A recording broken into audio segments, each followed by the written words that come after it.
Tom, thanks for joining us on Footy Feed. Good to be back in the side after missing round one. How did you feel like you went? Yeah, really exciting. I'm just happy and grateful to be back in the side. And yeah, it was good. It was a tough game. Brisbane definitely challenged us, and we thought they would.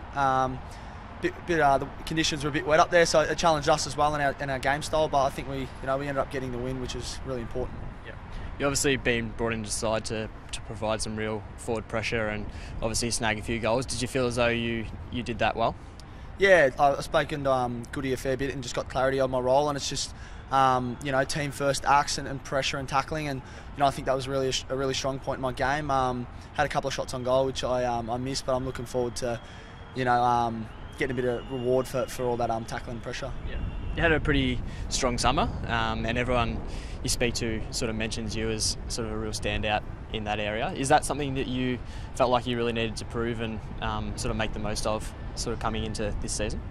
Yeah, definitely. Obviously, with everything that happened last year, I let the team down and the club down and myself and family. So for me, it was just priority getting my off-season right and just having a strong pre-season to give myself the best chance to play. And I thought I've had the best pre-season I've had since I've been in footy, and even that wasn't enough to get a game round one, and it just shows how competitive spots are at the moment, but also a good thing. And I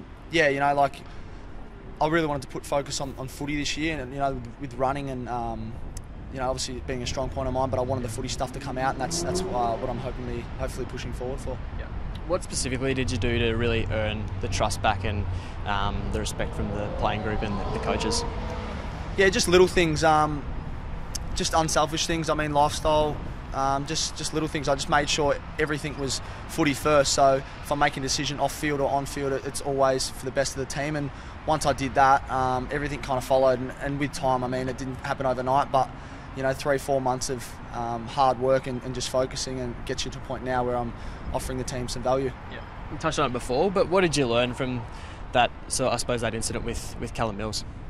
I learned that it's just unacceptable to hit anyone else on the field, and also it just brought me back to, it just grounded me a bit more and just made me really grateful for the opportunity I have to play AFL footy. So and just being around so many people that so much support. So yeah, I definitely learned a lot from the experience. Yeah.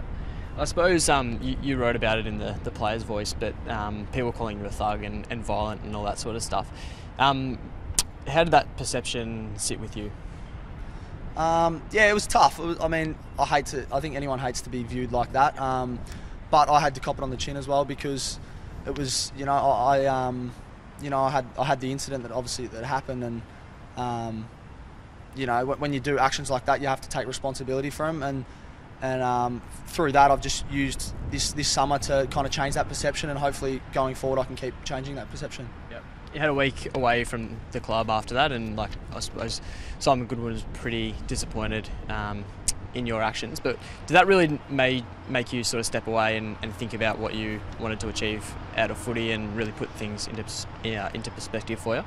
Definitely, yeah. Goody was really clear. He was obviously really disappointed, but really supportive in his decision. And yeah, time away from the club was it was really good for me as well to reflect on a lot of things. You rarely get 10 days away from the club any time during the season, so yeah, it gave me a really good opportunity to go away and reassess everything. Yeah. How were your teammates, and sort of after the incident, were they supportive or distant towards you?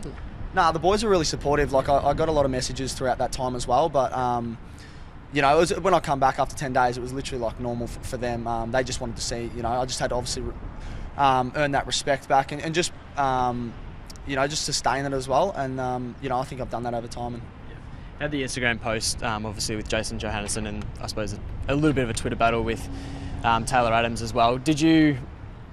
I suppose, yeah. Goodwin made sort of the assertion that you were maybe sorry, I'll start that again. You had the Twitter battle with Taylor Adams and the Instagram post with Jason Johannesson.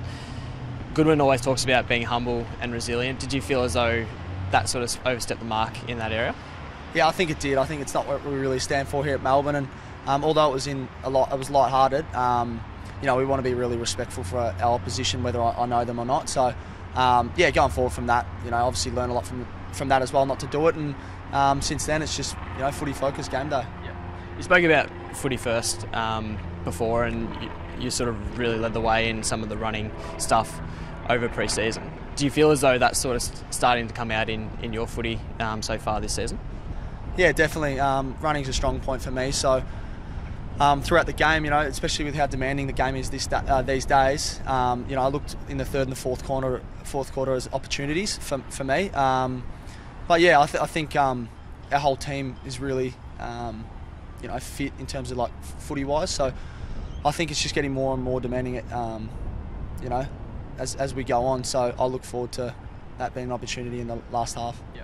And you mentioned the competition for spots across half forward is really hot, and you've got to keep playing good footy. You spoke about Goodwin sort of speaking to you about your role and all that sort of stuff. You're really aware of what you need to do to really maintain your spot in the side.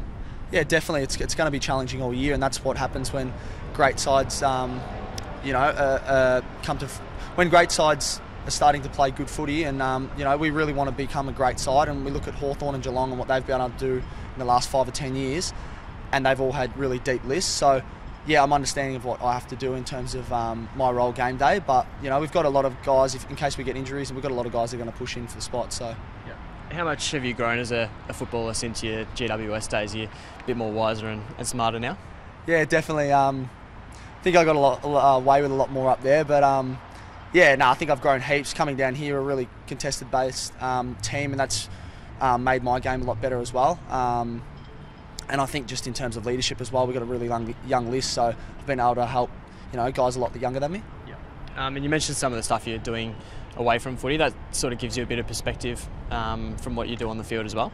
Yeah, definitely. I'm started my own business, Cushion, and looking to get into other businesses as well. And I think for me that just gives me a little bit away from football, but also keeps me grounded for how grateful I am to play football. Yeah. Are you excited about what this year could mean for you and the club? Yeah, definitely. Obviously, after last year, we just missed out, and it was disappointing for the club. But we want to learn, and we want to become a better team each week. And if we keep doing that, then who knows what holds for Melbourne in 2018. Yeah. And North Melbourne this week, obviously, they've had the wood on you in the past, and I know you guys sort of mentioned that it's going to be irrelevant and all that sort of stuff. But you really want to get one up on them this week. Yeah, it's different. You've got different sides. Every time you verse a team, it's different sides. I think they've beaten us, 16 or 17 times in a row, but really it's irrelevant when it comes to game day. They're a quality side, and you saw what they did to St Kilda on the weekend, and they've got some really good players, so we'll be ready for them this Saturday.